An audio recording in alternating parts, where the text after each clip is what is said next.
Hello champs, I hope you all are doing great. So इस video में मैं आपके लिए कुछ बहुत इंपॉर्टेंट लेकर आई हूँ। We are discussing the previous year CUET accountancy exam, यानी 2023 का सीयूईटी का पेपर हम डिस्कस करेंगे। Now CUET was introduced in the year 2022। तो 22 का भी मैंने पेपर डिस्कस किया था, जिसका लिंक आपको डिस्क्रिप्शन में मिल जाएगा, वो भी आप जरूर कवर करना। 23 का पेपर अभी हम डिस्कस करने वाले हैं और 2024 का एग्जाम तो आप देंगे। नाउ जैसा कि आपको पता है कि 60 मिनट्स आपको मिलेंगे और 50 क्वेश्चंस में से आपको 40 क्वेश्चंस अटेम्प्ट करने हैं, यानी there is some internal choice. तो आप अच्छे से वाइजली चूज करेंगे कि आपको कौन से क्वेश्चंस अटेम्प्ट करने हैं। इन अ वे आपको हर क्वेश्चन के लिए 1.5 मिनट्स मिलेंगे, जो कि कम नहीं है, मतलब मैनेजेबल है, पर फिर भी आपको अपनी स्पीड पे वर्क करना होगा। Now there are some chapters जो आपने अपने क्लास 12 में नहीं पढ़े और जो सीयूईटी के सिलेबस में है। For example if I talk about CBSE, तो not for profit organisations, redemption of debentures और कंप्यूटराइज्ड अकाउंटिंग सिस्टम आपने पहले नहीं पढ़े हुए, तो वो आपको कवर करने हैं। Already we have videos related to these topics on our channel, और इस साल भी मैं आपके लिए और वीडियोस लेकर आऊंगी। नाउ सीयूईटी का पेपर मल्टीपल डेज पे मल्टीपल शिफ्ट्स में होता है, but this is one of the exam, so this is very important. But अभी और बहुत सारे वीडियोस मैं आपके लिए लेकर आऊंगी, जिसमें हम प्रीवियस ईयर क्वेश्चंस डिस्कस करेंगे फ्रॉम ऑल द सब्जेक्ट्स। जो मेरे सब्जेक्ट्स हैं अकाउंटेंसी, इकोनॉमिक्स और बिजनेस स्टडीज। ठीक है, चलो अब स्टार्ट करते हैं। Now this is the first question, और इस तरह के क्वेश्चंस बहुत पॉपुलर हैं। आप एक नोटबुक और पेन उठाएं, खुद से सॉल्व करेंगे, और जो जो इंपॉर्टेंट बातें मैं आपको बता रही हूँ कि किस तरह के क्वेश्चंस आपको अच्छे से प्रैक्टिस करके जाने हैं, वो आप लिखें। जैसे इस तरह के क्वेश्चंस पॉपुलर है कि हमें बताना है कि इसमें से क्या करेक्ट है, कौन सी स्टेटमेंट करेक्ट है, और एक से ज्यादा करेक्ट स्टेटमेंट्स हो सकती हैं। ठीक है, तो देखते हैं what they are asking here. For which of the following situations no entry will be passed at the time of dissolution of firm when all the assets and liabilities were already transferred? तो आपको पता है dissolution chapter में अगर एक liability एक asset ले जाए और सेटल हो जाए, तो इसकी हम कोई एंट्री नहीं पास करते, क्योंकि लाइबिलिटी को भी हमने रियलाइजेशन अकाउंट में ट्रांसफर किया हुआ है और एसेट को भी हमने रियलाइजेशन अकाउंट में ट्रांसफर किया हुआ है, और वो आपस में अगर सेटल हो जाए तो इसकी कोई एंट्री पास करने की रिक्वायरमेंट नहीं होती। राइट, ये आपको पता है। तो देखते हैं कि इसमें से नो एंट्री किस किस के लिए होगी। Creditors of 50,000 were settled by giving stock in full settlement. Yes, तो क्रेडिटर यानी लाइबिलिटी को एसेट दे दिया और ये सेटलमेंट हो गई, इसकी हमें कोई एंट्री करने की जरूरत नहीं है। Loan to B of 60,000 was settled at 55,000. Now B is a partner. तो जो पार्टनर का लोन होता है उसका जो ट्रीटमेंट है डिसोल्यूशन चैप्टर में वो थोड़ा डिफरेंट है। इससे हम रियलाइजेशन अकाउंट में ट्रांसफर नहीं करते, जैसे बाकी थर्ड पार्टी लाइबिलिटीज को ट्रांसफर करते हैं। तो पार्टनर का लोन थोड़ा ध्यान से आप पढ़ के जाएंगे, वैसे भी आप बोर्ड एग्जाम्स के लिए भी पढ़ते हैं। अगर आपको पार्टनर्स लोन का ट्रीटमेंट डिटेल में समझना है, अगेन मैं वीडियो प्रोवाइड कर दूंगी, आप डिस्क्रिप्शन में देख लीजिए। तो पार्टनर का जो लोन है, जो पार्टनर ने लोन दिया हुआ है फर्म को, वो फर्म की एक लाइबिलिटी है। ठीक है, अब वो लाइबिलिटी सेटल हो रही है, तो हम इसकी क्या एंट्री करेंगे? पार्टनर्स लोन अकाउंट डेबिट, क्योंकि लाइबिलिटी सेटल हो रही है तो हम डेबिट पे शो करेंगे। और लोन कितने का है? 60,000 का, और इसे हमने सेटल किया है कैश या बैंक से सेटल किया है 55,000 का। और सेटलमेंट के समय अगर कोई लॉस या गेन होता है तो वो हम रियलाइजेशन अकाउंट से शो करते हैं।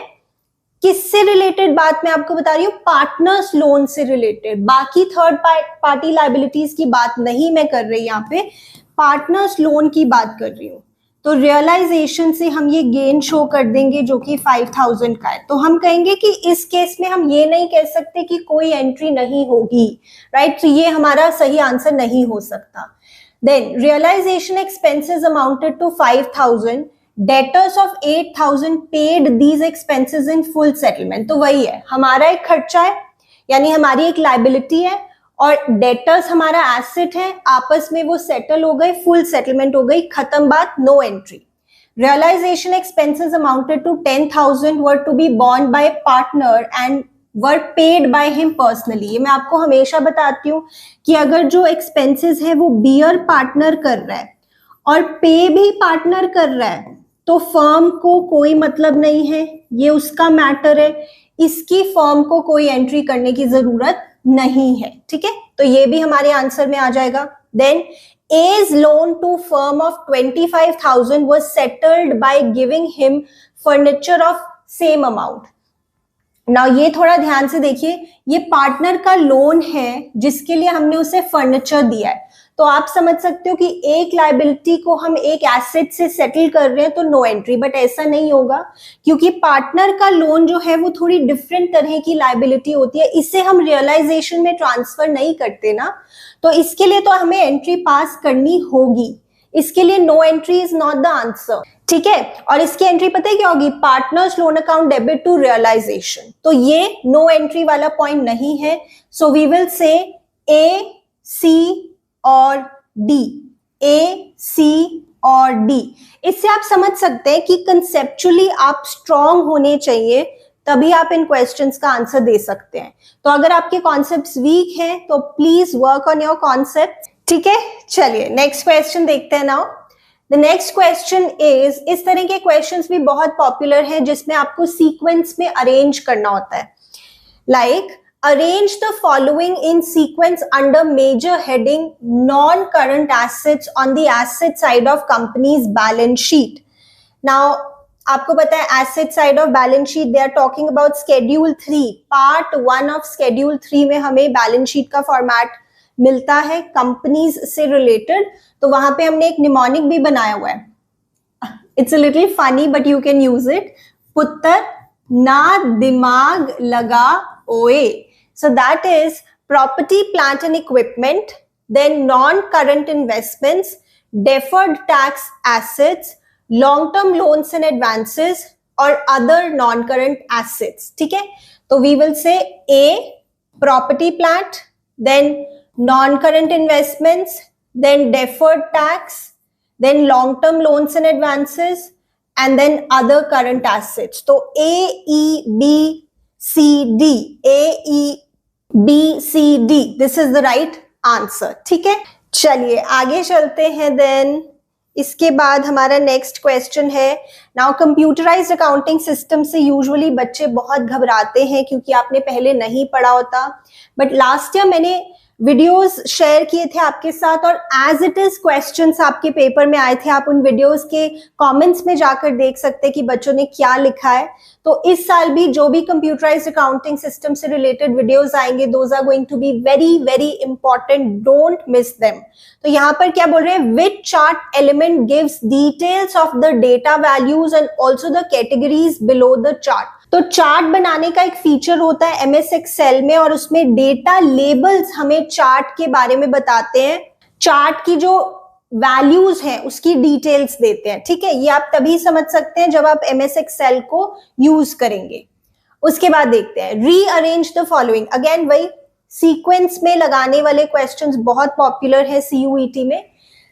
कैश फ्लो स्टेटमेंट में आप स्टेप बाय स्टेप कैसे चलते हैं, तो सबसे पहले तो हम cash flow from operating activities find out करते हैं, उसके बाद cash flow from investing activities, उसके बाद cash flow from financing activities, फिर तीनों से जो आंसर आता है A + B + C, उसमें हम ऐड करते हैं opening cash and cash equivalents और फिर हमें आंसर मिलता है closing cash and cash equivalents, right. So this is the sequence C, A, D, B, E, C, A, D, B, E.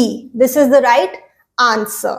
चलिए उसके बाद देखते हैं, Raman, a partner, withdrew rupees 10,000 at the beginning of every month for the first 8 months, then rupees 15,000 at the end of every month for the last 4 months. हमें निकालना है interest on drawings. देखिए ये आपके बोर्ड एग्जाम्स में भी पूछा जा सकता है, दिस इज एन MCQ और इसमें इंटरेस्ट ऑन ड्रॉइंग्स का कॉन्सेप्ट है। ठीक है, तो पार्टनर जो है वो 10,000 विदड्रॉ कर रहा है in the beginning of every month for the first 8 months, for the first 8 months. अगर हम अप्रैल से मार्च तक का ईयर लेकर चले तो ये हो गया अप्रैल से लेकर नवंबर तक।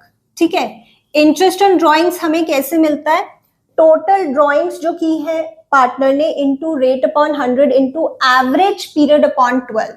तो यहाँ पे 10,000 उसने विड्रॉ किए एवरी मंथ फॉर 8 मंथ्स, ठीक है। रेट कितना है 6% पर annum into average period upon 12। अब एवरेज पीरियड क्या होता है बच्चे, number of months after first drawing plus number of months after last drawing divided by 2।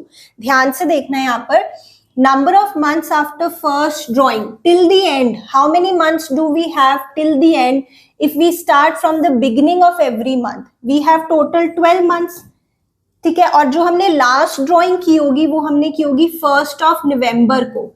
तो 1 नवंबर के बाद कितने मंथ्स है टिल द एंड, पूरा नवंबर, पूरा दिसंबर, पूरा जनवरी, पूरा फरवरी और पूरा मार्च। So we have 5 months. तो ये हमारा एवरेज पीरियड फाइंड आउट हम यहाँ से कर सकते हैं। This is 8.5। तो ये हमारा एवरेज पीरियड हो गया। ये हमारी 10,000 की ड्रॉइंग्स हो गई in the beginning of every month, ठीक है। अब उसके बाद देखते हैं, उसके बाद वो कह रहे हैं कि 15,000 हमने विड्रॉ किए हैं at the end of every month for the last 4 months. तो जो हमारे लास्ट 4 मंथ्स हैं वो कौन से हैं, दिसंबर से लेके मार्च तक, दिसंबर से लेके मार्च तक, एंड ऑफ एवरी मंथ। तो यानी 31 दिसंबर को हमने ड्रॉइंग्स की होंगी, टिल द एंड कितने महीने हैं 3 plus at the end of March कितने महीने हैं 0। तो हमारा यहाँ पे एवरेज पीरियड आएगा 1.5, ठीक है, एवरेज पीरियड। इसे भी हम ऐड करेंगे। टोटल ड्राइंग्स कितनी हो गई, 15,000 की ड्राइंग्स कितनी बार हमने की है, 4 times into rate upon 100 into average period upon 12, ठीक है। आप इसे सॉल्व करें, ठीक है। तो ये हमारा आएगा, the first part would be 3400 and the next part would be 450। तो टोटल आ गया हमारा 3,850। This is the right answer, ठीक है। चलिए आगे चलते हैं। Then now we move on to the 6th question. Which of the given transactions are to be transferred to revaluation account? तो आपको revaluation account तो बहुत अच्छे से बनाना आता है। कौन सी चीजों को आप ट्रांसफर करेंगे revaluation account में out of these? Stock was to be overvalued, yes. Asset की वैल्यू कम ज्यादा हो रही है तो हम रिवैल्यूएशन अकाउंट में शो करते हैं। General reserve appearing in the books, नहीं। अगर रिकॉन्स्टिट्यूशन ऑफ द फर्म है, जैसे change in profit sharing ratio among existing partners, admission, retirement, death, dissolution also, तो यहाँ पे जनरल रिजर्व को हम डिस्ट्रीब्यूट कर देते हैं। इसे हम रिवैल्यूएशन में नहीं शो करते, पार्टनर्स के बीच में डिस्ट्रीब्यूट कर देते हैं।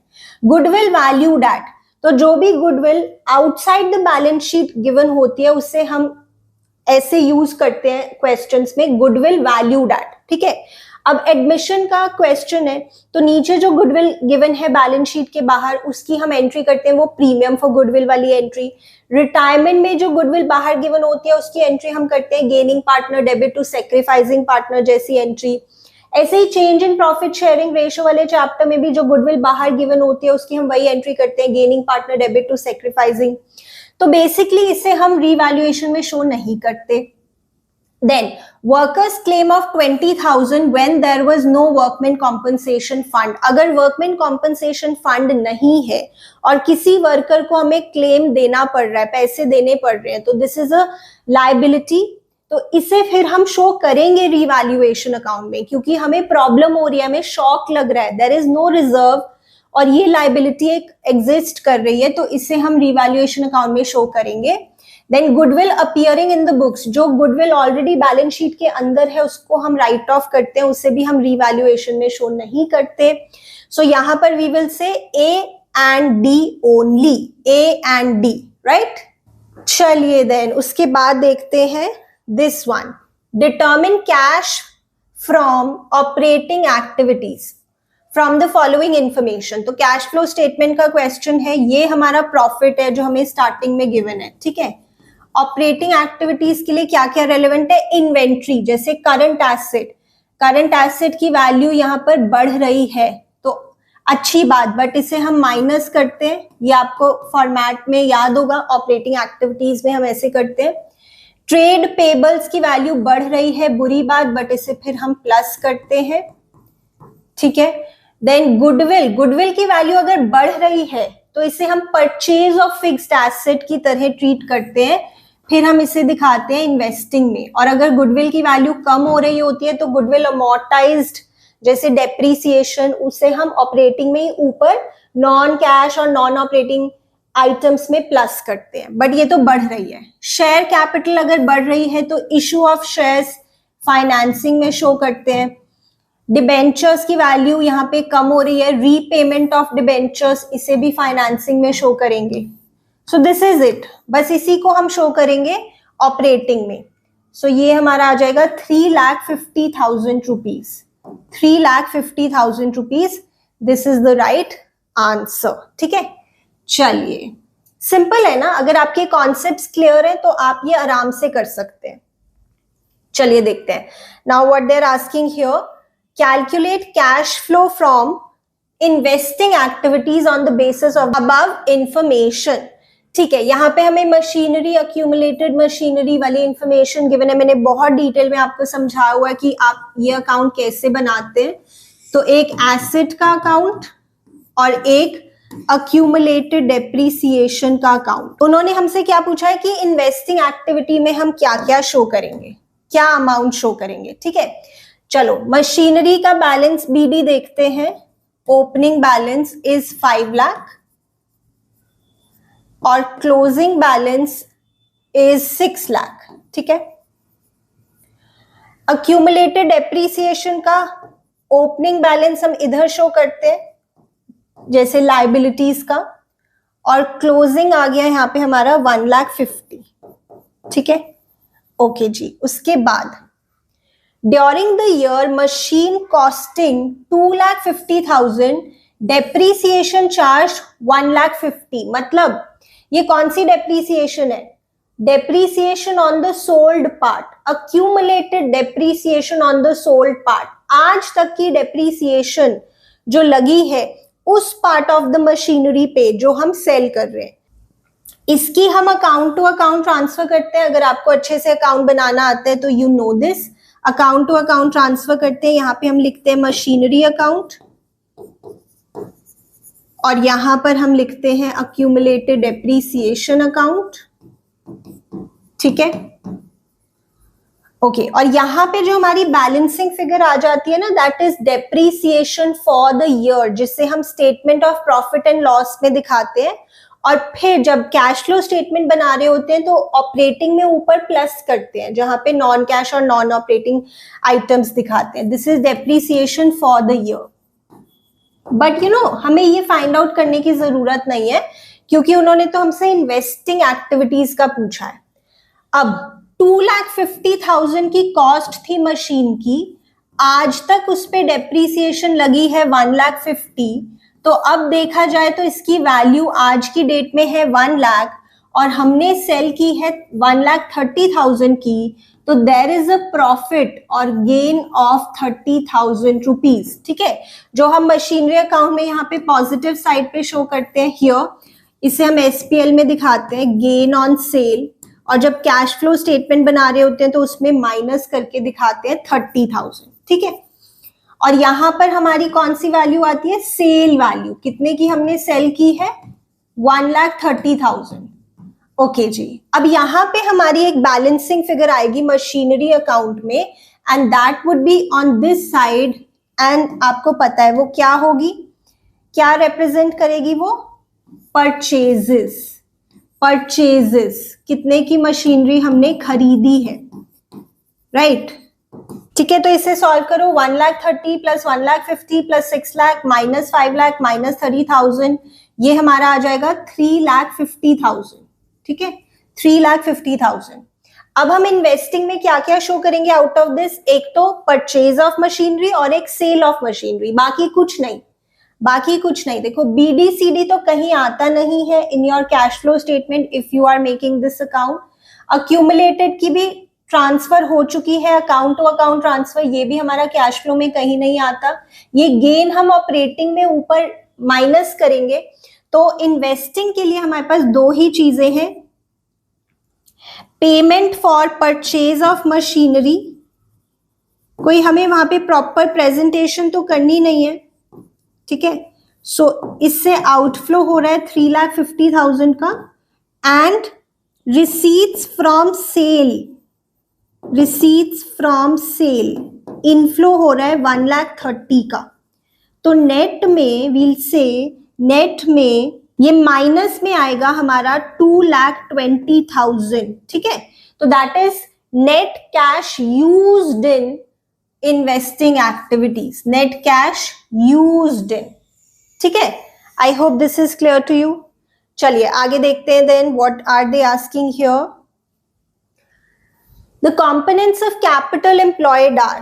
कैपिटल एम्प्लॉयड में आपको रेशियोज चैप्टर में सिखाती हूँ बैलेंस शीट के फॉर्मेट से। इधर से अगर हम देखें तो शेयर कैपिटल के साथ रिजर्व्स एंड सरप्लस, उसके साथ लॉन्ग टर्म लाइबिलिटीज या नॉन करंट लाइबिलिटीज, और यहाँ पे होती है करंट लाइबिलिटीज। ये जो है these form part of capital employed. तो इसमें एक तो आ जाएगा शेयर होल्डर्स फंड्स और एक आ जाएगा हमारा non current liabilities. So A and C only, ठीक है। चलिए देन आगे देखते हैं इसके बाद क्या क्वेश्चन है हमारे पास। Let us C, creditors having book value of 1 lakh and furniture having book value of 70,000 were appearing in the balance sheet of a partnership firm.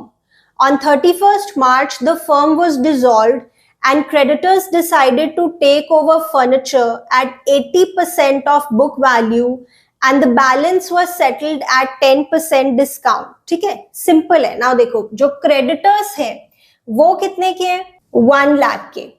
1 lakh के क्रेडिटर्स क्या कह रहे हैं कि कुछ क्रेडिटर्स तो फर्नीचर ले जाएंगे एट 80% बुक वैल्यू। तो फर्नीचर की वैसे जो बुक वैल्यू है दैट इज 70,000, बट वो 80% पे लेके जाएंगे। तो 80% ऑफ 70,000 इज 56,000। इतने पर वो फर्नीचर लेकर जाएंगे। जो बच गया दैट इज 44,000, और ये जो रिमेनिंग क्रेडिटर्स हैं इन्हें हम सेटल करेंगे एट 10% डिस्काउंट, ठीक है। तो 10% इसका बनता है 4,400, इसमें से माइनस कर दो तो आएगा 39,600। इतने पे हम रिमेनिंग क्रेडिटर्स को सेटल करेंगे, ठीक है।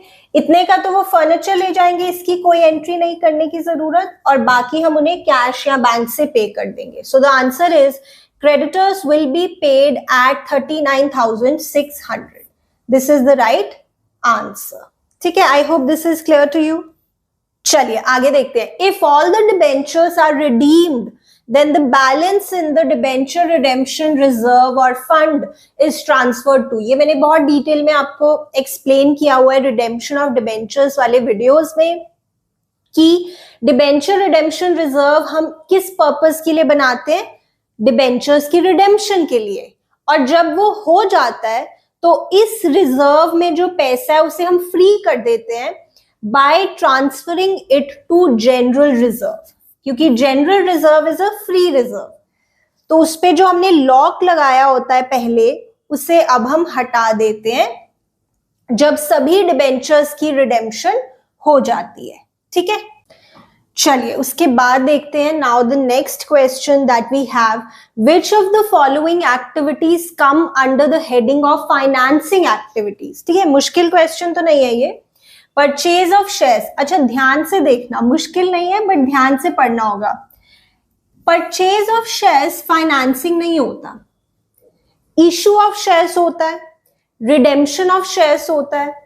अगर मैंने किसी कंपनी के शेयर्स खरीद लिए, या ये फाइनेंसिंग एक्टिविटी है? नहीं, मेरे पास एक्स्ट्रा पैसे पड़े थे, मैंने किसी कंपनी के शेयर्स खरीद लिए, इन्वेस्टिंग एक्टिविटी है ये। तो आप जल्दी जल्दी में सोच सकते हो कि हाँ ये भी फाइनेंसिंग है, क्योंकि शेयर्स वर्ड दिख रहा है, शेयर्स से रिलेटेड सारी बातें फाइनेंसिंग होती है। नहीं, देखना पड़ेगा। Then dividend payable, now payable का मतलब है ड्यू बट नॉट पेड। तो देखा जाए इसको भी हम फाइनेंसिंग एक्टिविटी में नहीं दिखाते अंडर कैश फ्लो, क्योंकि अभी ये पे ही नहीं किया, इसमें कैश का फ्लो ही नहीं हो रहा है, ठीक है। बट फिर भी आगे देखो एक बार, issue of debentures yes, redemption of shares yes, interest paid on debentures yes, ये तो डेफिनेटली आएगा। अगर आप डिविडेंड पेबल को लेके मान लो कंफ्यूज्ड भी हो कि ये आना चाहिए या नहीं आना चाहिए, सपोज आप कंफ्यूज्ड हो, तो बाकी ऑप्शंस देखो ना, सी डी ई तो पक्का है, दैट इज फॉर श्योर। अगर ये आपको नहीं भी पता कि पेबल का मतलब है ड्यू बट नॉट पेड, तो भी आप थोड़ा दिमाग वहां पे लगा सकते हो कि सी डी ई तो पक्का है ना, तो बी नहीं होगा क्योंकि इस ऑप्शन के साथ बी नहीं है। थोड़ा स्मार्ट वर्क करना पड़ता है, ऑप्शंस देख के कई बार हमें आंसर पता लगता है, ठीक है। तो इन चीजों को भी आप समझेंगे, be smart is what I want to say, कि जब आप सॉल्व कर रहे हैं एमसीक्यूज, ठीक है। Then unrecorded assets when taken over by a partner. देखो वैसे तो जो भी एसेट्स बैलेंस शीट में गिवन होते हैं उन्हें हम रियलाइजेशन अकाउंट में ट्रांसफर करते हैं यहाँ पे टू सन्ड्री एसेट्स, है ना। और इसमें से अगर कोई एसेट मान लीजिए हम सेल कर देते हैं तो बैंक अकाउंट से पैसे आ जाते हैं, और अगर कोई पार्टनर ले जाता है तो हम यहाँ पे लिख देते हैं bye partners capital account, right. अब अगर एसेट रिकॉर्डेड है या अनरिकॉर्डेड है फर्क नहीं पड़ता, अगर पार्टनर एसेट लेकर जा रहे हैं तो हम उसको ऐसे ही शो करते हैं रियलाइजेशन अकाउंट में, तो इसे हम शो करेंगे on the credit side of realisation account, ठीक है। This is the right answer. चलिए आगे देखते हैं। देन उसके बाद what do we have? After this we have the next question, select the item that does not appear in the receipts and payments account। तो आपको पता है receipts and payments में तो हम कैश रिलेटेड चीजें शो करते हैं, कितना कैश आया कितना कैश गया, राइट। तो sale of machinery for cash इसे हम शो करेंगे रिसीट्स एंड पेमेंट्स में, सब्सक्रिप्शन रिसीव्ड को भी शो करेंगे, पेमेंट टू क्रेडिटर्स को भी शो करेंगे। बट जो लॉस हुआ है सेल ऑफ फर्नीचर पे उसे हम शो नहीं कर सकते रिसीट्स एंड पेमेंट्स अकाउंट में, because this is not cash का इनफ्लो या आउटफ्लो। बट डेफिनेटली इसे हम इनकम एंड एक्सपेंडिचर अकाउंट में शो करते हैं, आपको पता है ना ये बात। चलो आगे देखते हैं। From the following information calculate operating ratio. तो ऑपरेटिंग रेशियो का फॉर्मूला क्या होता है? Cost of revenue from operations plus operating expenses divided by revenue from operations into 100, ठीक है। सो यहां पर देखते हैं, cost of revenue from operations is 1,20,000 plus operating expenses में हमारा आ गया सेलिंग और एडमिनिस्ट्रेटिव, तो 80 प्लस 40 ये हो गया हमारा 1,20,000 divided by RFO is 3,40,000 into 100। So this is 2,40,000 divided by 3,40,000 into 100। So that is 70.59%, ठीक है। कैलकुलेट करके देखो। मूविंग ऑन देन, उसके बाद देखते हैं next question. Select the amount of salary to be shown in income and expenditure account at the end of current accounting year of a not for profit organization। Salary जो आपने पे की है इस साल वो है 26,000, which includes 2 months salary of the previous year and 1 month salary of the current year is still outstanding। तो हमें कौन सा अमाउंट शो करना है? सैलरी का, जो हम इनकम एंड एक्सपेंडिचर में शो करेंगे। आपको पता है इनकम एंड एक्सपेंडिचर अकाउंट में हम वो अमाउंट शो करते हैं सैलरी का जो इस साल को बिलोंग करता है, जो इस साल का है, चाहे अभी पे किया हो चाहे नहीं पे किया हो, जो इस साल को बिलोंग करता है। तो देखो ये जो 26,000 की सैलरी है ये कितने मंथ्स की है? देखो इसमें 2 महीने तो पिछले साल के हैं, वैसे इस साल में 12 मंथ्स है जिसमें से 1 मंथ का तो हमने पे नहीं किया, यानी इस साल के 11 मंथ्स का हमने पे किया है और पिछले साल के 2 महीने की सैलरी हमने अभी पे की है, यानी ये टोटल 13 मंथ्स की सैलरी है। ये टोटल 13 मंथ्स की सैलरी है। सोच के देखो, इस साल हमने 26,000 पे की है जिसमें से 1 महीने का हमने इस साल पे नहीं किया, तो 11 मंथ्स इस साल के और 2 महीने हमने पिछले साल के पे किए, तो ये टोटल 13 मंथ्स की सैलरी है। इस हिसाब से देखें तो 1 महीने की सैलरी कितनी बनती है? 2,000 per month.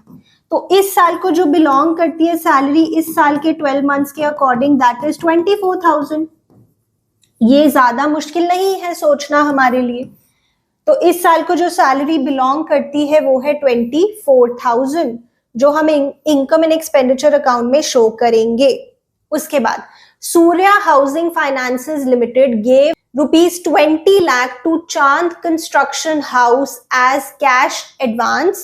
In the books of Surya Housing Finances Limited, the transaction will lead to, पहले तो देखो ये फाइनेंस कंपनी है, ठीक है, इसने अगर किसी को एडवांस दिया है तो ये तो इसका मेन ऑपरेशन है। अगर आप फाइनेंस कंपनी हो तो आपका क्या काम है? किसी को लोन देना, किसी से लोन लेना, लोन के ऊपर इंटरेस्ट पे करना, और जिसे लोन दिया है उससे इंटरेस्ट लेना। ये आपका मेन ऑपरेशन है, ये आपकी प्रिंसिपल रेवेन्यू जनरेटिंग एक्टिविटी है, राइट? तो ये हो जाता है हमारा, देखो हमने पैसे दिए हैं तो this will be cash outflow from operating activities.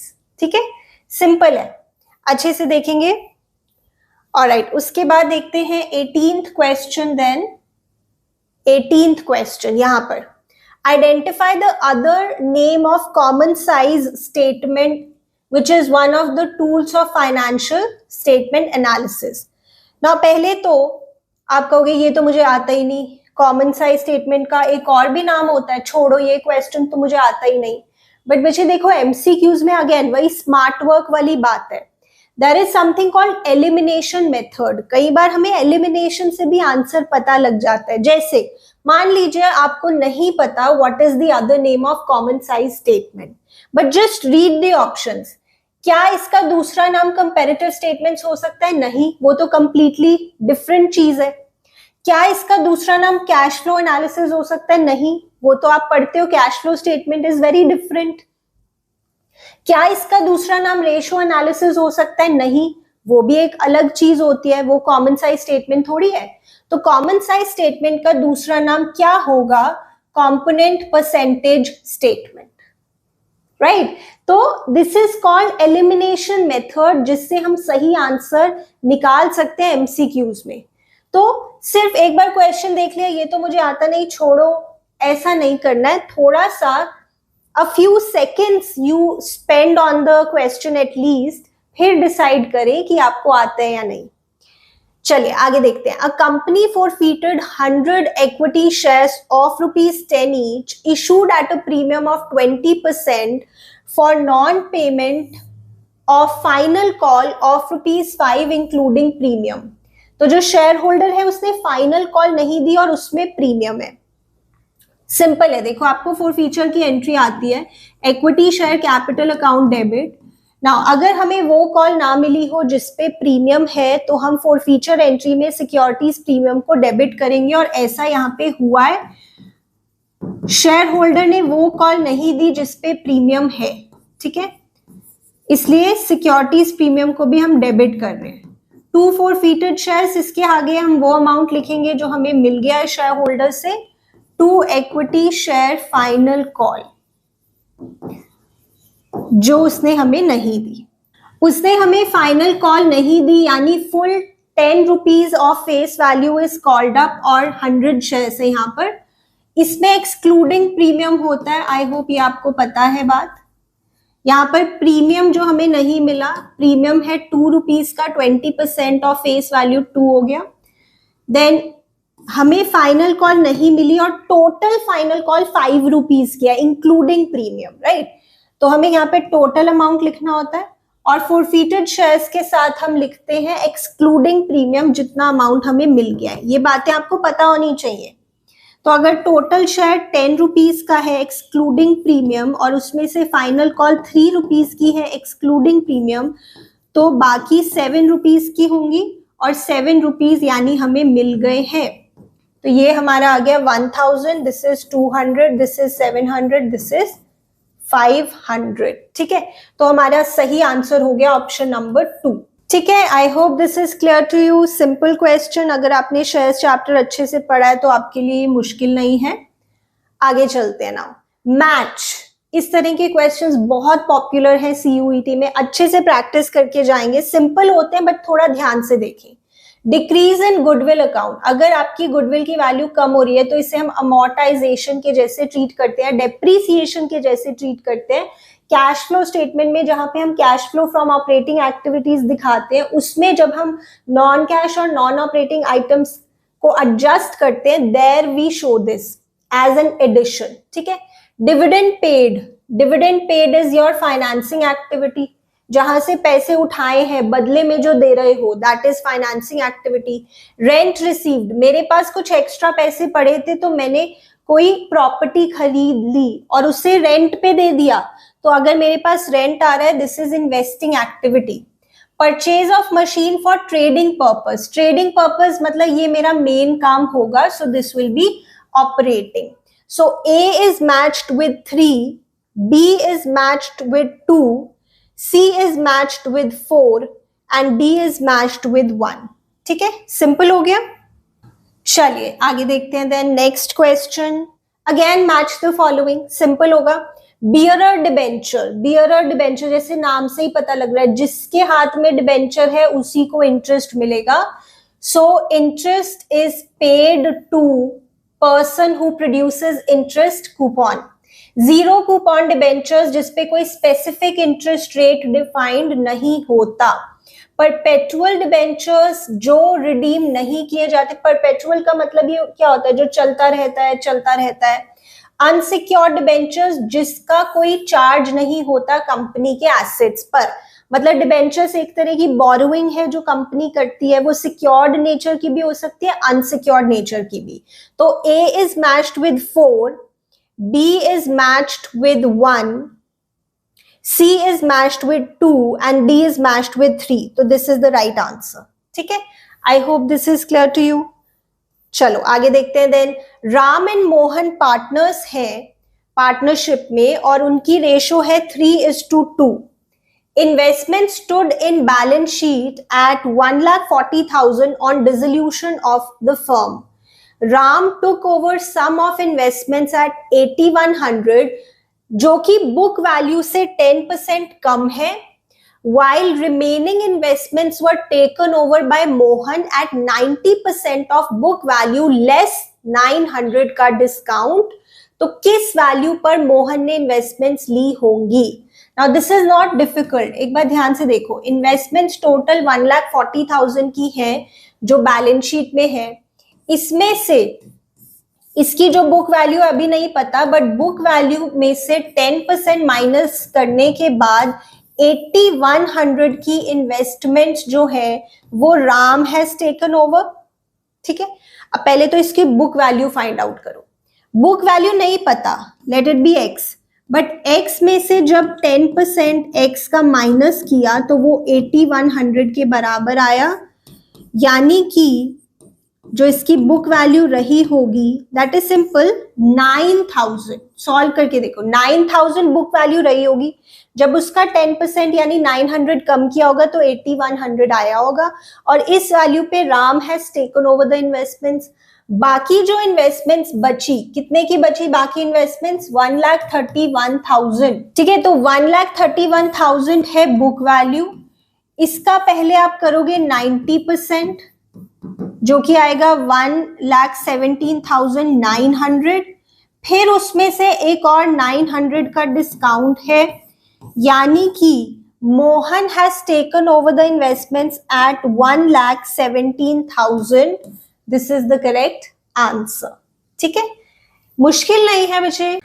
Then the next question is again match the following. So money received again share warrants, ये हम बैलेंस शीट में देखते हैं। Under share holders funds we have SRM, share capital reserves and surplus, money received again share warrants, तो ये हमारा share holders funds का part हो गया। Surplus and statements of P&L, जो प्रॉफिट है वो हम रिजर्व्स एंड सरप्लस में शो करते हैं, सिंपल है, वैसे भी सरप्लस है तो सरप्लस में ही शो करेंगे। Loose tools is a part of current assets. Loose tools actually is a part of inventory and inventory is a part of current assets. And debentures हमारी long term liability है। ठीक है, तो यहाँ पे हम कैसे मैच करेंगे? A is matched with 2, then B is matched with 3 C is matched with 4 and D is matched with 1. तो ये हमारा सही आंसर हो गया. ठीक है, चलो आगे देखते हैं. Then Which of the following facts, again ये इस तरह के क्वेश्चंस भी जैसे मैंने पहले भी बोला पॉपुलर है, कई सारी स्टेटमेंट्स गिवन है, उसमें से करेक्ट हमें चूज करनी है और एक से ज्यादा करेक्ट स्टेटमेंट्स हो सकती हैं.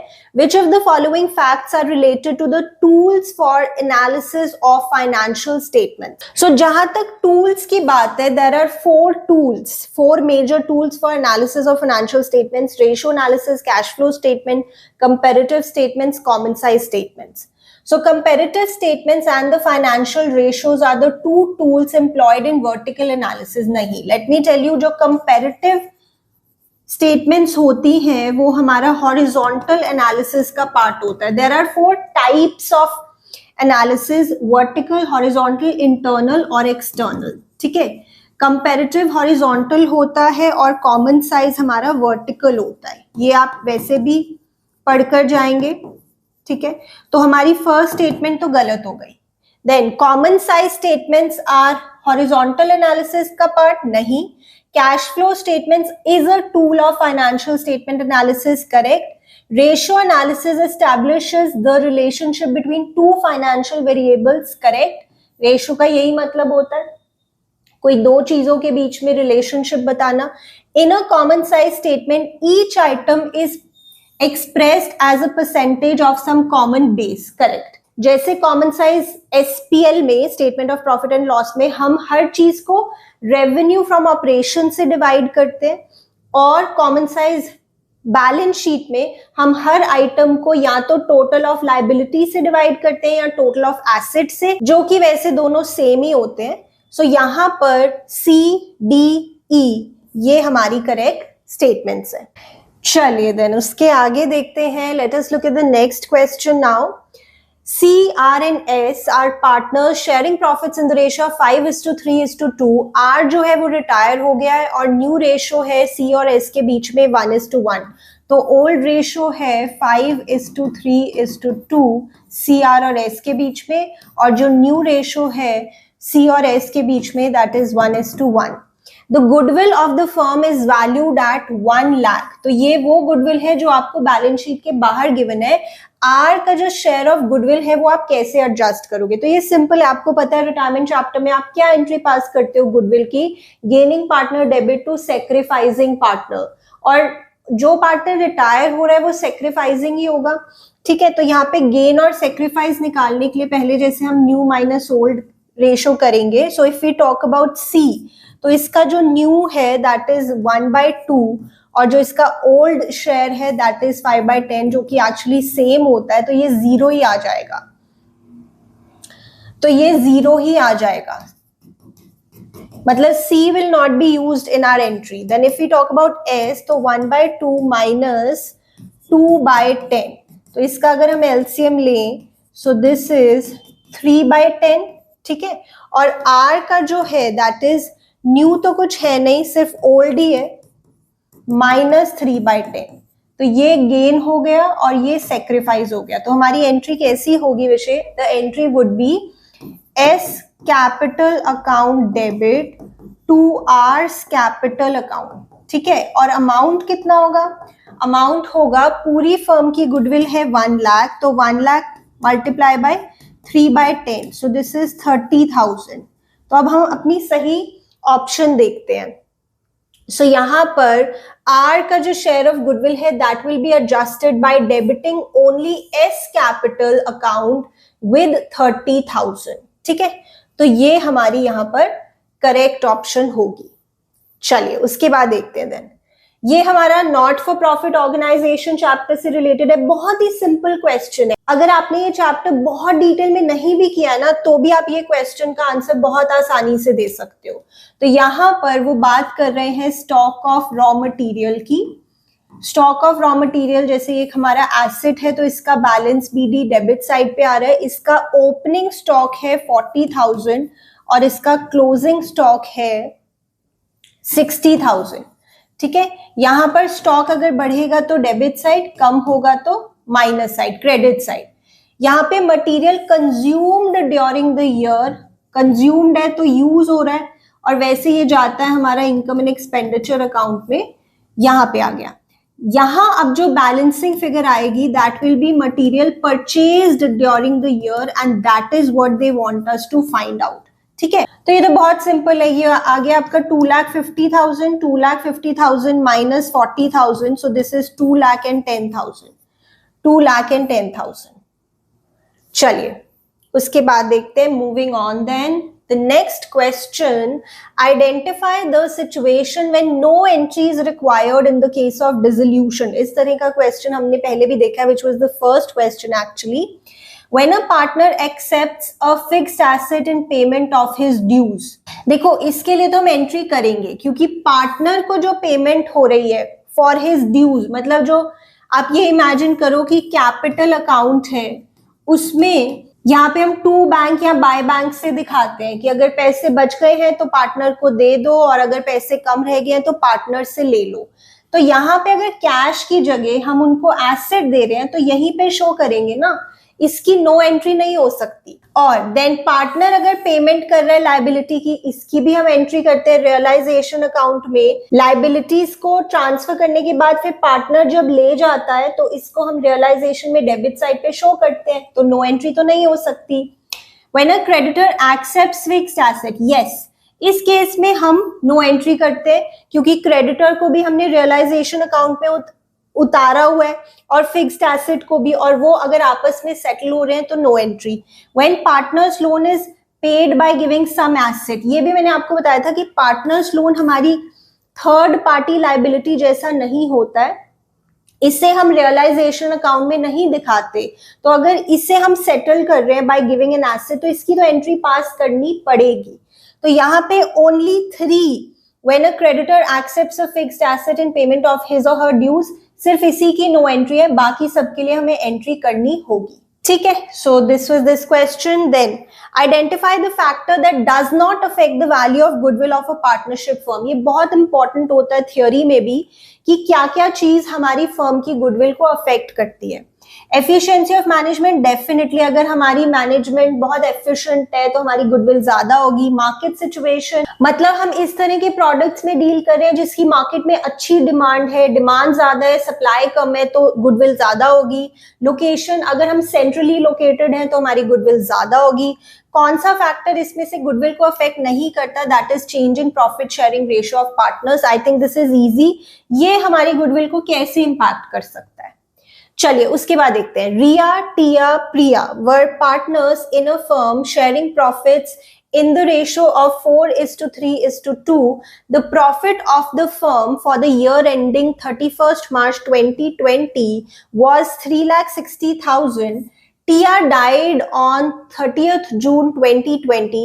Which account will be debited and by how much on account of share of profit up to the date of death? तो ये मुश्किल नहीं है, ये हमारा जो ईयर है वो स्टार्ट हो रहा होगा 1 अप्रैल 20 को and Tia has unfortunately passed away on 30th of June 20।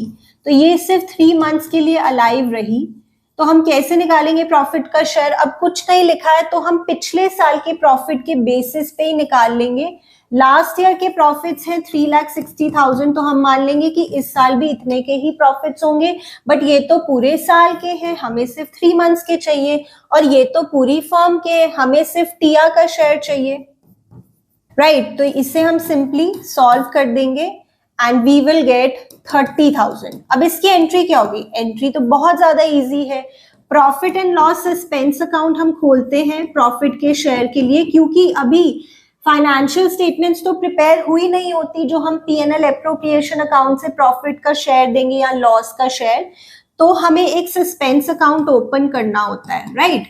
अगर मान लो उसकी डेथ उसी दिन हो रही है जिस दिन फाइनेंशियल स्टेटमेंट्स प्रिपेयर हो रही है, फिर तो हम P&L एप्रोप्रिएशन से दे देंगे प्रॉफिट का शेयर। इस तरह का क्वेश्चन भी आ सकता है, ध्यान रखना।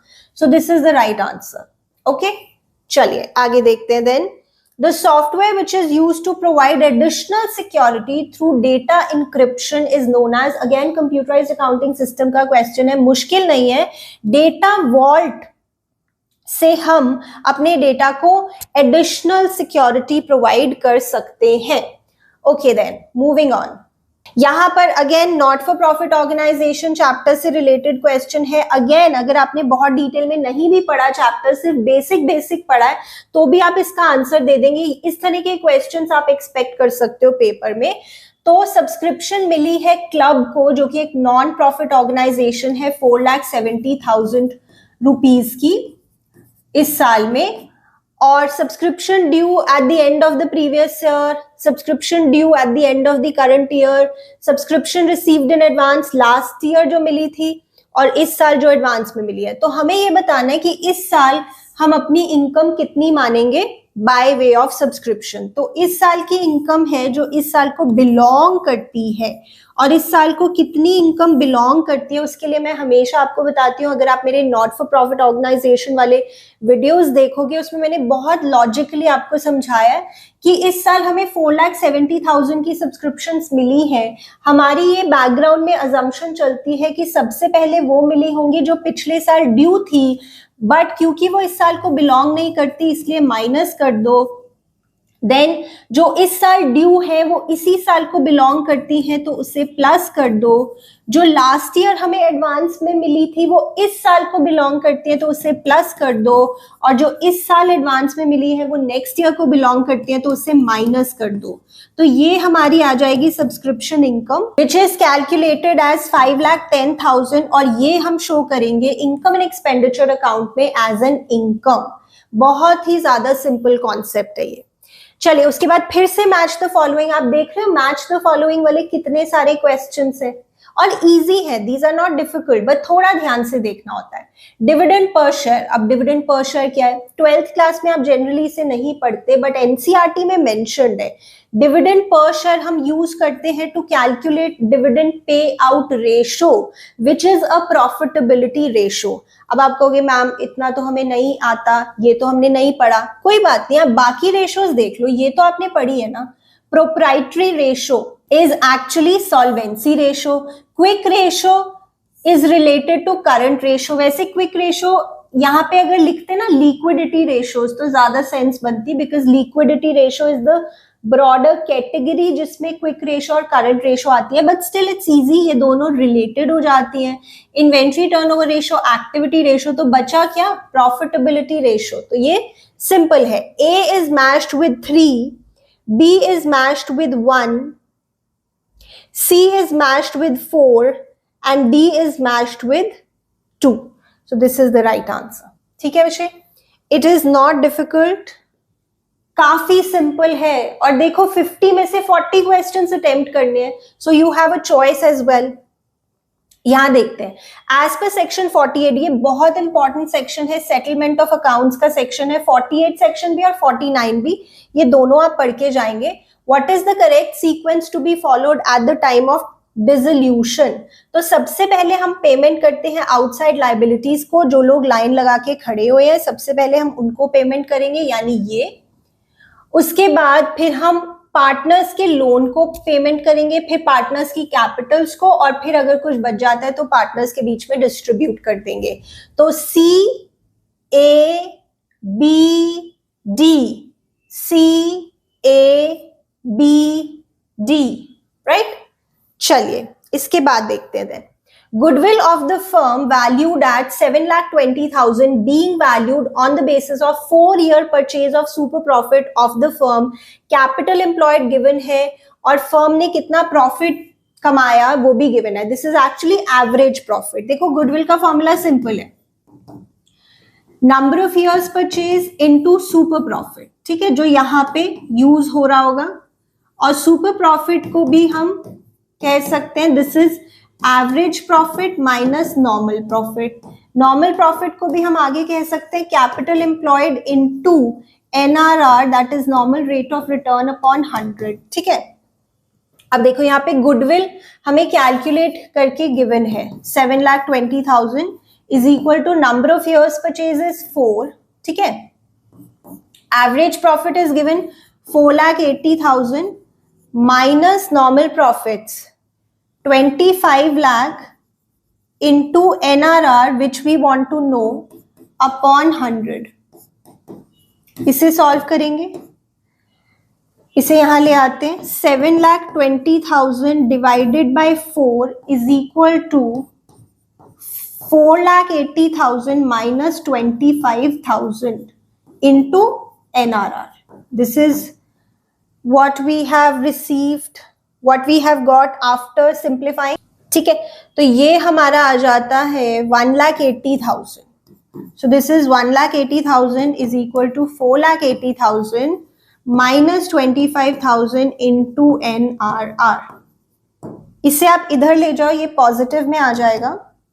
So 25,000 multiplied by NRR is equal to 4,80,000 minus 1,80,000.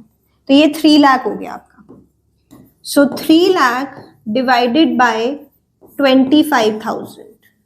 So this is, ये हमारा आ जाएगा बच्चे 12%. 12%, ठीक है, परसेंटेज में आता है हमारा normal rate of return, right? Simple है ना. चलिए आगे देखते हैं 35th question. Then 35th question, calculate the amount to be debited on the dissolution of partnership if debtors of 25,000 realized 90% only and 1,200 were recovered for bad debts which were written off last year. Now dissolution chapter में debtors, provision for debtors, इसका treatment थोड़ा different होता है compared to other chapters. Please अपने mind में सोच के जाना what is the difference. Now 25,000 के debtors हैं, उसमें से 90% ही रियलाइज हो पाए. ठीक है, जितने रियलाइज हो पाए बस उसको देखो. ठीक है, तो दिस इज इजी. 22,500 प्लस 1,200 के हमें और रिकवरी हुई जो कि एक्चुअली प्रीवियस ईयर के लिए थे. प्रीवियस ईयर में जो बैड डेट्स हो गए थे बट अब रिकवर हो गए, तो अब हमें टोटल कितने की रिकवरी हो रही है? 23,700. ठीक है, तो this was an easy question बच्चे. Wizards in MS Access means what? तो again computerized accounting system से related tools for simplifying the program usage. तो कई तरह के wizard हो सकते हैं, query wizard, page wizard, chart wizard, form wizard, right? तो जब आप MS Access पढ़ोगे then you will get to know this. चलिए उसके बाद देखते हैं again match the following, not difficult again. Prepaid insurance, इसे हम अदर करंट एसेट्स में दिखाते हैं. Unclaim dividend other current liability, कि कंपनी ने तो डिविडेंड अनाउंस कर दिया बट कोई लेने ही नहीं आया. पेटेंट इंटेंजिबल एसेट होता है. कॉल्स इन एरियर्स को हम सब्सक्राइब शेयर कैपिटल में से माइनस करते हैं ना, ये आप देखते हो बैलेंस शीट में. So A is matched with 3, B is matched with 4, C is matched with 2 and D is matched with 1. तो this is the right answer. चलिए देन आगे देखते हैं 38th क्वेश्चन. देन A Limited issued 20,000 10% debentures of ₹100 each at a discount of 5% on April 1st, 2022, which are redeemable at 10% premium. It has sufficient balance of securities premium reserve. तो हमें calculate करना है वो अमाउंट जो हम सिक्योरिटीज प्रीमियम रिजर्व में से right of करेंगे. तो आपको पता है डिस्काउंट या loss on issue of debentures को हम राइट ऑफ करते हैं अगर सिक्योरिटीज प्रीमियम अवेलेबल है तो उससे, otherwise statement of profit and loss से. तो यहां पर देखो जो इशू वाला डिस्काउंट है और जो रिडेम्पशन वाला प्रीमियम है, इन दोनों को ही हम कंबाइन करके बोलते हैं, इंडिविजुअली भी देख सकते हो बट इसे हम कंबाइन करके बोलते हैं loss on issue of debentures, और इसे हमें राइट ऑफ करना होता है. ठीक है, तो 5% किसका? फेस वैल्यू का. तो 5 रुपीज का डिस्काउंट हो गया और 10% प्रीमियम रिडेम्पशन पे किसका? अगेन फेस वैल्यू का. तो 10 रुपीज का प्रीमियम हो गया रिडेम्पशन पे, यानी 15 रुपए का हो गया टोटल एक डिबेंचर पे. And there are total how many debentures? 20,000. तो ये सिंपली कितना हो गया? 3 लाख. सिंपल. इसे हम राइट ऑफ करेंगे सिक्योरिटीज प्रीमियम से, क्योंकि उन्होंने बोला है कि हमारे पास सफिशिएंट है अमाउंट सिक्योरिटीज प्रीमियम में. चलिए उसके बाद अगेन ये हमारा कंप्यूटराइज्ड अकाउंटिंग सिस्टम से क्वेश्चन है. देखिए वैसे नाउ अगेन थोड़ा सा दिमाग लगा के आप ये क्वेश्चंस कर सकते हो, और वैसे भी जब आप एक्सेल यूज करना सीखोगे तो आपको ये सिंपल लगेगा. This is not difficult. तो जब आप चार्ट बनाते हो तो क्या क्या आपको स्टेप्स फॉलो करने होंगे। सबसे पहले आप डेटा को एंटर करोगे, जो भी आप चार्ट की फॉर्म में दिखाना चाहते हो उसमें प्रॉपर कॉलम्स और रोज को दिखा के आप डेटा एंटर करोगे। उसके बाद आप एक बेसिक सा चार्ट बनाओगे चार्ट की ऑप्शंस यूज करके। उसके बाद आप फिर उसमें टाइटल्स और डेटा लेबल्स को ऐड करोगे, रिमूव करोगे, यानी उसमें डिटेल्स को आप एंटर करोगे। फिर आप चार्ट एक्सेस को दिखाओगे और फाइनली आप डेटा को सेव करोगे। देखो ये तो ऑब्वियस है ना कि फाइनली आप डेटा को सेव करोगे एट द एंड। तो ई वाली ऑप्शन तो लास्ट में ही होनी चाहिए, तो वो इसमें है और इसमें है। तो अब थोड़ा सा दिमाग लगा लो कि क्या सही आंसर होगा। सो डी, सी, ए, बी और E, right. I hope this is clear to you. मैं आपको एक्सेल भी सिखाऊंगी, मैंने ऑलरेडी वीडियोस अपलोड किए हुए हैं, but I bring more videos for you. चलिए यहाँ देखते हैं, अगेन ऑर्डर में अरेंज करना, इस तरह के क्वेश्चंस कितने ज्यादा पॉपुलर है। State the order of steps required for valuation of goodwill using weighted average profit method. ठीक है, सबसे पहले आप प्रॉफिट्स कैलकुलेट करोगे आफ्टर एडजस्टमेंट, मतलब अगर प्रॉफिट्स में कोई एबनॉर्मल गेन और एबनॉर्मल लॉस की कोई एडजस्टमेंट है, पहले आप उसको करोगे। फिर आप हर साल के प्रॉफिट को वेट दोगे, दैट इज असाइनिंग वेट। फिर आप वेट देने के बाद वेटेड एवरेज फाइंड करोगे प्रॉफिट्स की, which is like summation W x upon summation W, और यहाँ पे एक्स इज योर प्रॉफिट्स। उसके बाद जो आपकी एवरेज आई है प्रॉफिट्स की, वेटेड एवरेज, उससे नंबर ऑफ इयर्स से परचेज करोगे, and that is how you can find the goodwill. So the sequence is D, A, E, B, C. D, A, E, B, C. ठीक है, this is the right answer. चलिए let's look at the next question now. So now ये question share chapter से related है, तो देखते हैं और यहाँ पर हमें क्या बताना है। On the basis of the above information answer the question. Okay, R limited invited applications for 15,000 shares of ₹10 each at a premium of ₹2 per share. तो ये 12 का हो गया share including premium. The amount was payable 4 on application, 5 on allotment, 2 on first call and 1 on final call. तो एक बार total करो तो ये हमारा बन जाता है ₹12। ठीक है, और कुछ नहीं लिखा है तो अलॉटमेंट पे ही होगा premium, this is what we assume. Applications हमें मिली 20,000 शेयर्स की, applications of 2,000 shares were rejected. Mohan, who applied for 3,000 shares, were allotted in full and pro rata allotment was made to the remaining applicants. तो यहाँ पे क्या situation हो रही है, 20,000 एप्लीकेशंस आई बट हम 15,000 ही चाहते थे। This is a clear case of over subscription. Now यहाँ पर हमने 2,000 एप्लीकेशंस को रिजेक्ट कर दिया। एक शेयर होल्डर है मोहन जिसने 3,000 शेयर्स मांगे और उसे 3,000 शेयर्स ही हमने दिए हैं, बाकी को हमने प्रो रेटा अलॉटमेंट की। तो यहाँ पे कितने रह गए, यहाँ पर रह गए 15,000 शेयर्स और उन्हें हमने दिए होंगे 12,000 शेयर्स। ये हो गई हमारी प्रो रेटा अलॉटमेंट। ठीक है, चलो उसके बाद देखते हैं। All money was fully received with the exception of first call and final call on 3,000 shares held by Hari. These shares were forfeited and subsequently reissued at ₹8 per share. पूछ क्या रहे हैं, calculate the total amount which is received on share allotment. तो देखो जी, पहली entry हमारी क्या होगी, bank account debit to equity share application account, फिर equity share application account debit to bank to share allotment to equity share capital. यानी हमें पहले ही अलॉटमेंट के नाम के कुछ पैसे मिल जाएंगे और फिर जब हम फाइनली अलॉटमेंट रिसीव करेंगे तो वो पैसे जो पहले ही मिल गए थे वो नहीं मिलेंगे ऑब्वियसली। तो यहाँ पर अलॉटमेंट पे वैसे हमें मिलने चाहिए 15,000 पर ₹5 यानी 75,000, बट जो हमें पहले ही मिल गए थे received earlier eight the time of application वो हमें अब नहीं मिलेंगे। तो हमें पहले ही कितने मिल गए थे eight the time of application, ये प्रो रेटा कैटेगरी है। इन्होंने 15,000 के हिसाब से ₹4 दिए होंगे बट इनके बनते 12,000 के हिसाब से ₹4 है, सिंपल है। 60,000 दिए बट इनके बनते थे 48,000, तो इन्होंने 12,000 हमें पहले ही दे दिए थे अलॉटमेंट के नाम के, जो अब हमें नहीं मिलेंगे।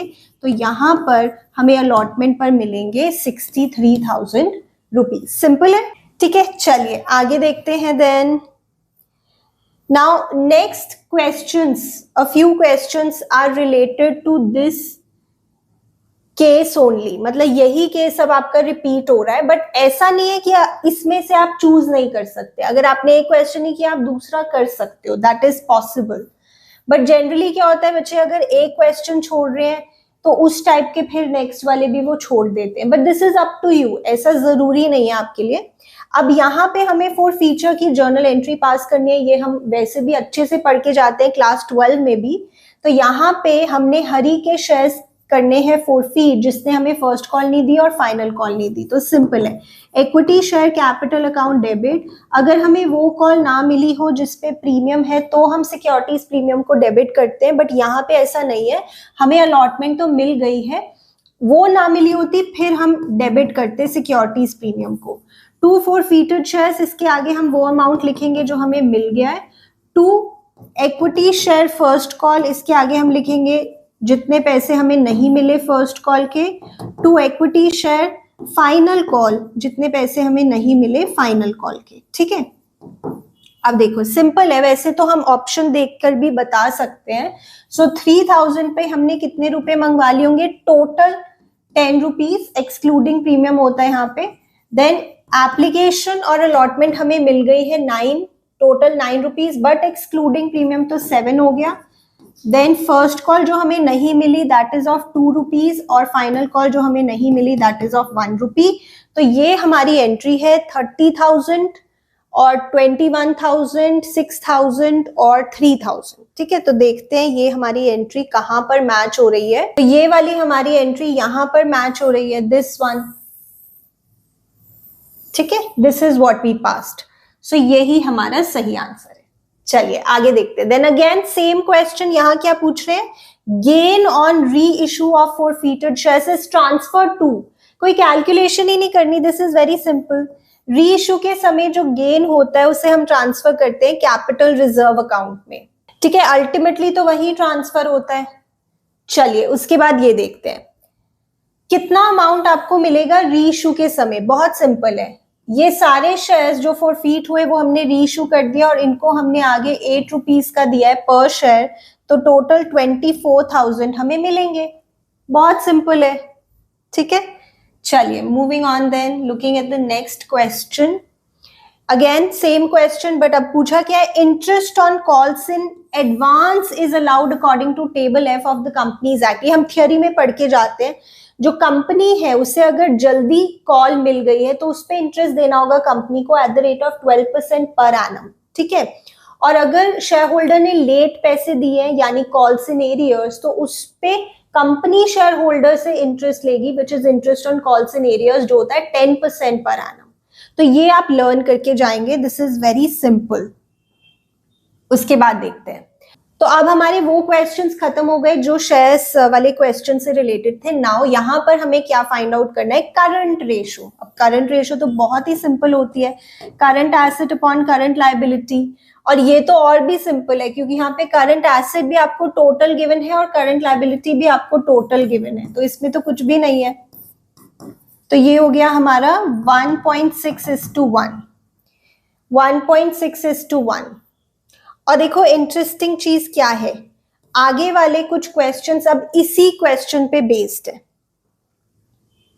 But you can still pick and choose. Liquid ratio, अभी हमने यहाँ पे करंट रेशो फाइंड आउट की थी, तो लिक्विड रेशो फाइंड आउट करना भी कोई मुश्किल नहीं है। लिक्विड रेशो के लिए हमें चाहिए होते हैं लिक्विड एसेट्स या फिर quick assets divided by current liability. और हमारे लिक्विड एसेट्स क्या होते हैं, total current assets minus prepaid expenses minus inventory. Prepaid तो यहाँ पे है नहीं, तो इन्वेंट्री को माइनस कर देते हैं, एंड करंट लायबिलिटीज है हमारी 1 लाख। तो ये आ गया हमारा 60,000 divided by 1 lakh, so this is 0.6:1। Very simple. चलिए मूविंग ऑन, देन आगे देखते हैं। अगेन द सेम क्वेश्चन, यहाँ पे हमें फाइंड करना है डेट इक्विटी रेशो। डेट में हमारा लॉन्ग टर्म डेट आ जाता है विच इज 3 लाख, इक्विटी में share holders funds simple 4 lakh. तो ये हो गया हमारा 0.75:1, 0.75:1। चलिए आगे देखते हैं।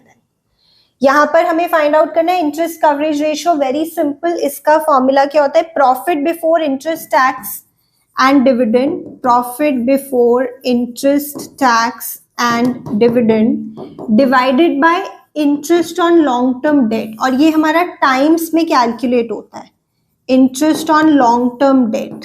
ठीक है, तो यहाँ पे देखते हैं what do we have already. यहाँ पे ये इंटरेस्ट होगा हमारा 13% ऑफ 3 lakh, so that will be 39,000। This is one. अब प्रॉफिट बिफोर टैक्स गिवन है। Profit before tax, is it also before interest? Not necessarily, क्योंकि हम तो ऐसे करते हैं ना, first we have profit before interest and tax, फिर इसमें से हम पहले इंटरेस्ट पे करते हैं और फिर हम कहते हैं कि अब हमारे पास आया है profit before tax, but this is after interest. तो ये हमें गिवन है विच इज 3,51,000, बट हमें ये चाहिए, तो इसमें अभी हमें इंटरेस्ट को ऐड करना होगा। सो दिस इज वेरी सिंपल, इसको ऐड कर देंगे तो 3,90,000। सो 3,90,000 डिवाइडेड बाय 39,000, ये हमारा आ गया बच्चे 10 times. This is your interest coverage ratio. Very simple. यानी लास्ट के जो 10 क्वेश्चंस हैं उसमें से 5 क्वेश्चन एक केस पे बेस्ड है और 5 क्वेश्चन एक केस पे बेस्ड है, but you can pick and choose उसमें से भी। यहां पर हमें फाइंड आउट करनी है इन्वेंट्री टर्नओवर रेशियो। फॉर्मूला बहुत ही इजी है, cost of revenue from operations divided by average inventory. और अगर आपको एक ही इन्वेंट्री गिवन है और एवरेज निकालने का कोई तरीका नहीं है तो उसी को हम एवरेज मान लेते हैं। सो यहां पर हमारा cost of revenue from operations है 5 लाख और एक ही इन्वेंट्री गिवन है तो इसी को हम एवरेज मान लेंगे। So this will be 5 times. So देखो कितना इजी है। So what do I think about this paper कि काफी इजी है। अगर आपके कॉन्सेप्ट्स अच्छे हैं आप फुल मार्क्स स्कोर कर सकते हैं। You can score 100%। यहाँ पे आपके पास चॉइस भी है, तो अगर आपको हर क्वेश्चन नहीं आता फिर भी 40 क्वेश्चंस तो आप सही अटेम्प्ट कर ही सकते हैं। बाकी आपको कैसा लगा ये पेपर वो मुझे कमेंट्स में लिखकर बताना। ऑल्सो अगर आप इकोनॉमिक्स और बिजनेस स्टडीज के भी प्रीवियस ईयर CUET पेपर्स का डिस्कशन चाहते हैं, so let me know in the comments below. और चलो अब मिलते हैं नेक्स्ट वीडियो में।